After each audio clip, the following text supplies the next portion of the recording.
अस्सलाम वालेकुम, welcome to my channel प्राइज ओवर पाए आमना शाह। आई होप कि आप खुश होंगे।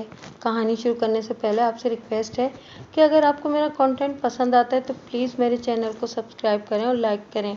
आइए कहानी का आगाज़ करते हैं। फिर दिसंबर के अवाइल में इत्तेफाकन एक ऐसा वाक़या पेश आया कि ना हल लगा ना बेल, और ये केस खुद ब खुद ही हल हो गया। एक रोज़ मैं दिन भर की मसरूफियात के बाद आराम करने अपने क्वार्टर में आया तो थोड़ी देर बाद ही एक कांस्टेबल ने आकर बताया कि मलिक साहब आप फ़ौरन थाने आ जाएं, एक बहुत बड़ी वारदात हो गई है। ओए, कैसी वारदात? मैं उठकर बैठ गया। वो बोला, जनाब, डाकुओं के मुसल्लह गिरोह ने एक बारात पर हमला कर दिया था। हमला कर दिया था? मैंने वर्दी पहनने के दौरान में हैरत से पूछा, कहाँ हमला कर दिया था? मेरी समझ में तुम्हारी बात बिल्कुल नहीं आ रही। कांस्टेबल ने बताया कि ज़्यादा तफसील तो मुझे भी मालूम नहीं है, लेकिन लुट-पिट कर आने वाले बाराती थाने में बैठे हुए हैं। ये वाक़या कहाँ पेश आया था? मैंने पूछा। अथरान हज़ारी से बारात दुल्हन को लेकर दरिया के किनारे वाले गांव आ रही थी, कांस्टेबल ने कहा। गांव से बाहर जंगलात में डाकुओं के मुसल्लह गिरोह ने हमला करके बारात को लूट लिया है। मैं सोच में पड़ गया। दरिया की दूसरी जानिब जो गांव वाक़े थे, वहां डकैती की अक्सर वारदातें तो सुनने में आती थीं, लेकिन डाकुओं का कोई बाकायदा मुसल्लह गिरोह नहीं था। मैं थाने में दाखिल हुआ तो मुतासिरीन बरामदे में बैठे मेरा इंतज़ार कर रहे थे। वो तादाद में तकरीबन 40 अफराद होंगे, जिनमें औरतें और बच्चे भी शामिल थे। वो लोग पुलिस के अथरान हज़ारी से दुल्हन को ब्याह कर दरिया के किनारे वाक़े गांव में ला रहे थे कि रास्ते ही में घुड़सवार डाकुओं के मुसल्लह गिरोह ने इन पर धावा बोल दिया था। मैंने फौरी तौर पर ज़ाब्ते की कार्रवाई मुकम्मल की और होशियार किस्म के पुलिस एहलकारों पर मुश्तमिल एक पुलिस पार्टी डाकुओं की सरकूबी के लिए मज़कूरा जंगलात की जानिब रवाना कर दी। इसके बाद मैं फरियादियों की जानिब मुतवज्जा हो गया। मैंने दूल्हा के बाप अमीर दीन से पूछा, डाकुओं की तादाद के बारे में तुम्हारा क्या ख्याल है? वो कम से कम 10 अफराद थे, अमीर दीन ने रोनी सूरत बनाकर जवाब दिया। वो सब घोड़ों पर सवार थे और असले से लैस थे, बल्कि कुछ के पास तो कुल्हाड़ियाँ भी थीं। वो अपने चेहरों पर ढाटे लगाए हुए थे। मैंने पूछा कि कोई जानी नुकसान तो नहीं हुआ?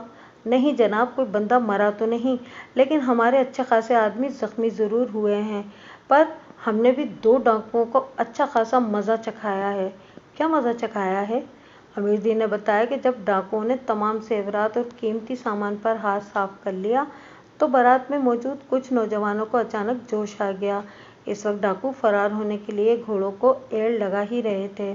हमारे नौजवानों ने आखिरी घोड़े पर सवार 2 डाकुओं को झपट्टा मारकर इन्हें नीचे गिरा दिया। इन दोनों के पास कुल्हाड़ियाँ थीं, लेकिन हमारे नौजवानों ने डटकर इनका मुकाबला किया। बाकी डाकू वहाँ से फरार हो चुके थे, इसलिए भी ये हमारे काबू में आने वाले डाकू हिम्मत हार गए और लोगों ने इन्हें मार मार कर लहूलुहान कर दिया। वो दोनों डाकू अब कहाँ हैं? हवलदार सूबे खान ने मुझे बताया, मलिक साहब, मैंने इन्हें हवालात में बंद कर दिया है। इनमें से एक की हालत बहुत नाजुक है। मुझे नहीं लगता कि वो ज़्यादा अरसा जिंदा रह सकेगा। मुश्तइल बारातियों ने उसका भुरकस निकाल दिया है। मैंने हवलदार से कहा कि इन दोनों को मेरे पास ले आओ।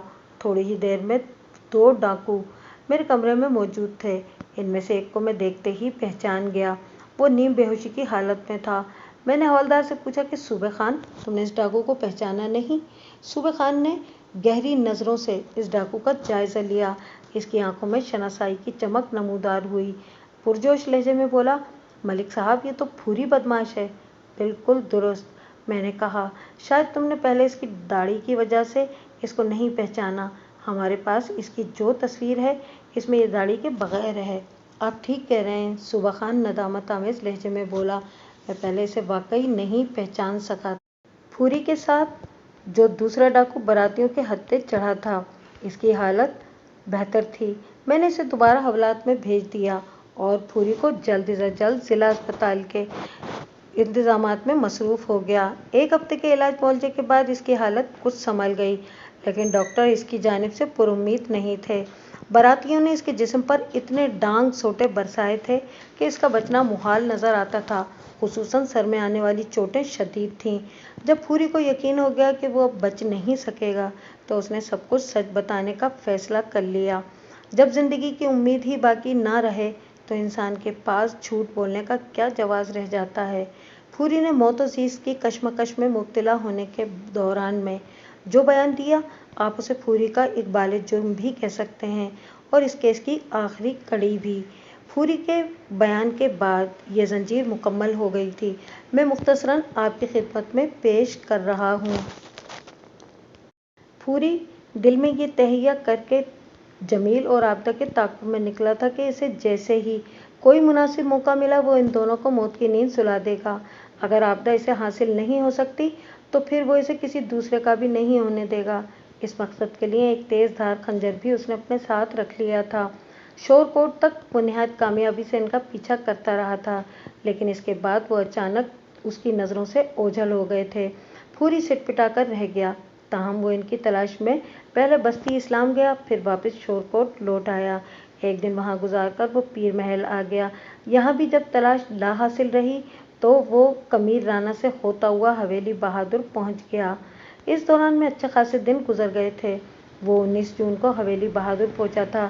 جمیل اور عابدہ کا ٹھکانہ معلوم کرنے کے بعد اس نے مصمم ارادہ کر لیا کہ اب وہ دیر نہیں کرے گا اور یہیں ان کا کام تمام کر دے گا۔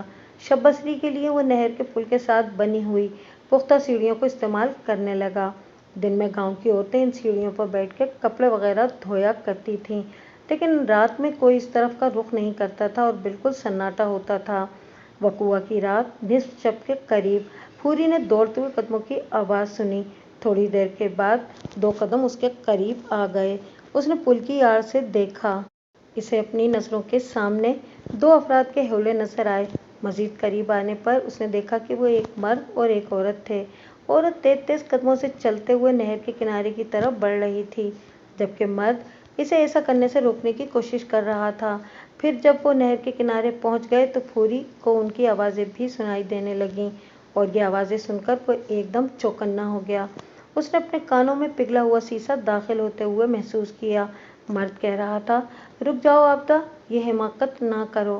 پھوری نے ماسٹر جمیل کی آواز پہچان لی تھی۔ پھوری ان سے چند قدم کے فاصلے پر ایک ایسی اوٹ میں بیٹھا تھا کہ وہ اسے دیکھ بھی نہیں سکتے تھے، مگر وہ ان دونوں کو نہ صرف دیکھ سکتا تھا بلکہ ان کی واضح آوازیں بھی سن رہا تھا۔ اس وقت پھوری اور ان دونوں کے علاوہ دور تک کسی کی موجودگی کے آثار نہیں تھے۔ عابدہ نے کہا، یہ حماقت نہیں ہے، چھوڑ دو میرا ہاتھ۔ خودکشی کرنا حماقت نہیں تو اور کیا ہے؟ جمیل نے سمجھانے والے انداز میں کہا، تمہیں تو محبت تھی مجھ سے، کہاں گئی تمہاری وہ محبت؟ عابدہ نے خوشیلے لہجے میں کہا، تم نے محبت کے نام پر مجھے دھوکہ دیا ہے۔ میں دھوکے باز نہیں ہوں عابدہ، اس سے بڑا دھوکہ اور کیا ہوگا کہ مجھے اپنی منگنی سے بے خبر رکھا۔ عابدہ کے اندر اور لہجے میں غصے کا طوفان ٹھاٹھیں مار رہا تھا۔ میں مناسب وقت کا انتظار کر رہا تھا، جمیل نے کہا۔ وہ بپھر گئی، تمہارا مناسب وقت ہمیشہ نامناسب موقع پر آتا ہے۔ عابدہ نے اس کے ہاتھ سے اپنی کلائی چھڑانے کے لیے زور مارا۔ تم اتنے دنوں سے مجھے ساتھ لیے پھر رہے ہو لیکن ابھی تک تمہیں نکاح کا بھی مناسب موقع نہیں مل رہا۔ جمیل نے معدل لہجے میں کہا، ہمارے سامنے تمہارے سامنے سارے حالات ہیں، میں نے اس سے انکار کب کیا ہے؟ تم تو میری جان ہو، میں تم سے ضرور شادی کروں گا، بس مجبوری کو سمجھنے کی کوشش کرو۔ تمہاری مجبوری یہ ہے کہ تم اپنی منگیتر کو چھوڑ نہیں سکتے۔ عابدہ نے نفرت بھرے انداز میں کہا، اگر میں تمہیں دوسری شادی کی تحریری اجازت دے دوں تو تم فوراً نکاح کر لو گے، یہی بات تو تم مجھے اتنی دیر سے سمجھانے کی کوشش کر رہے ہو، ہے نا؟ یہ کوئی ناجائز اور نامناسب بات بھی نہیں ہے۔ اگر اس قسم کی شرائط عائد کرنا تھیں تو مجھے تم وہاں سے لے کر کیوں آئے؟ اس میں تمہاری مرضی بھی تو شامل تھی، جمیل نے ڈھٹائی سے کہا، اور میں کوئی پیچھے نہیں ہٹ رہا، تمہیں بے آسرا اور بے سہارا نہیں چھوڑ رہا ہوں۔ میرا وعدہ ہے کہ تم سے شادی کروں گا اور مجھے نہیں سننا تمہاری مزید بکواس، عابدہ نے تیش کے عالم میں کہا اور نہر کی جانب بڑھنے کے لیے زور لگانے لگی۔ دیکھو عابدہ، میری بات مان جاؤ، اس مرتبہ جمیل کے لہجے میں درخواست تھی، اگر تم نے خودکشی کر لی تو میں بھی زندہ نہیں رہوں گا۔ تم کیسے زندہ نہیں رہو گے؟ وہ عجیب سے لہجے میں بولی، ادھر گاؤں میں تمہاری منگیتر تمہارا انتظار کر رہی ہے، تم جاؤ اس کے ساتھ شادی رچاؤ۔ تم نے ایک مرتبہ بھی میری مجبوری کو سنجیدگی سے نہیں لیا عابدہ، وہ شکوہ شکایت پر اتر آیا، اس کا مجھے بہت دکھ ہے۔ میں تمہیں بتا چکا ہوں کہ اگر میں نے یاسمین سے شادی نہ کی تو میری بہن کا گھر اجڑ جائے گا ये रिश्ता अगर ना हुआ तो मेरे वालिद को इतना सदमा पहुंचेगा कि मैं तसव्वुर भी नहीं कर सकता। बट्टे सट्टे के मामला तो तुम जानती ही हो। आबदा ने कहा कि ये बातें तुम्हें पहले सोचना चाहिए थी।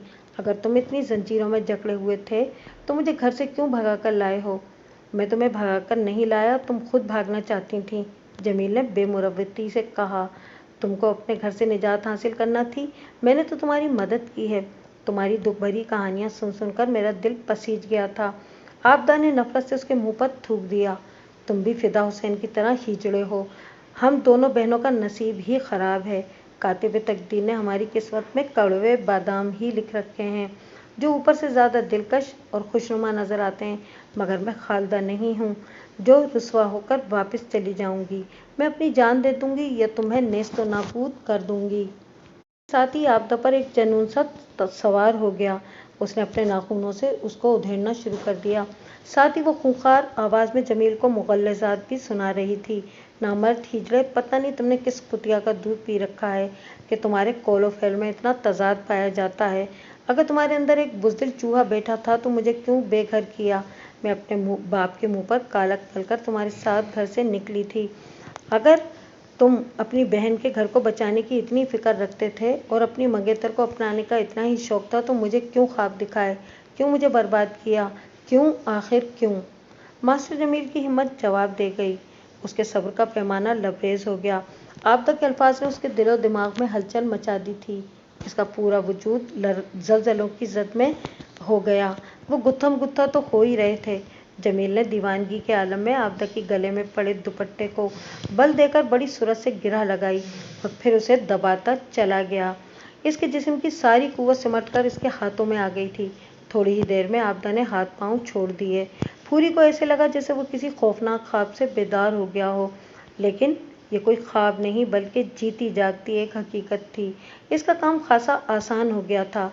निस्फ काम जमील ने तेज के आलम में कर डाला था और बकिया निस्फ काम के लिए फूरी अपनी पनाहगाह से निकल आया। उसके हाथ में लंबे फल वाला एक तेजधार खंजर था।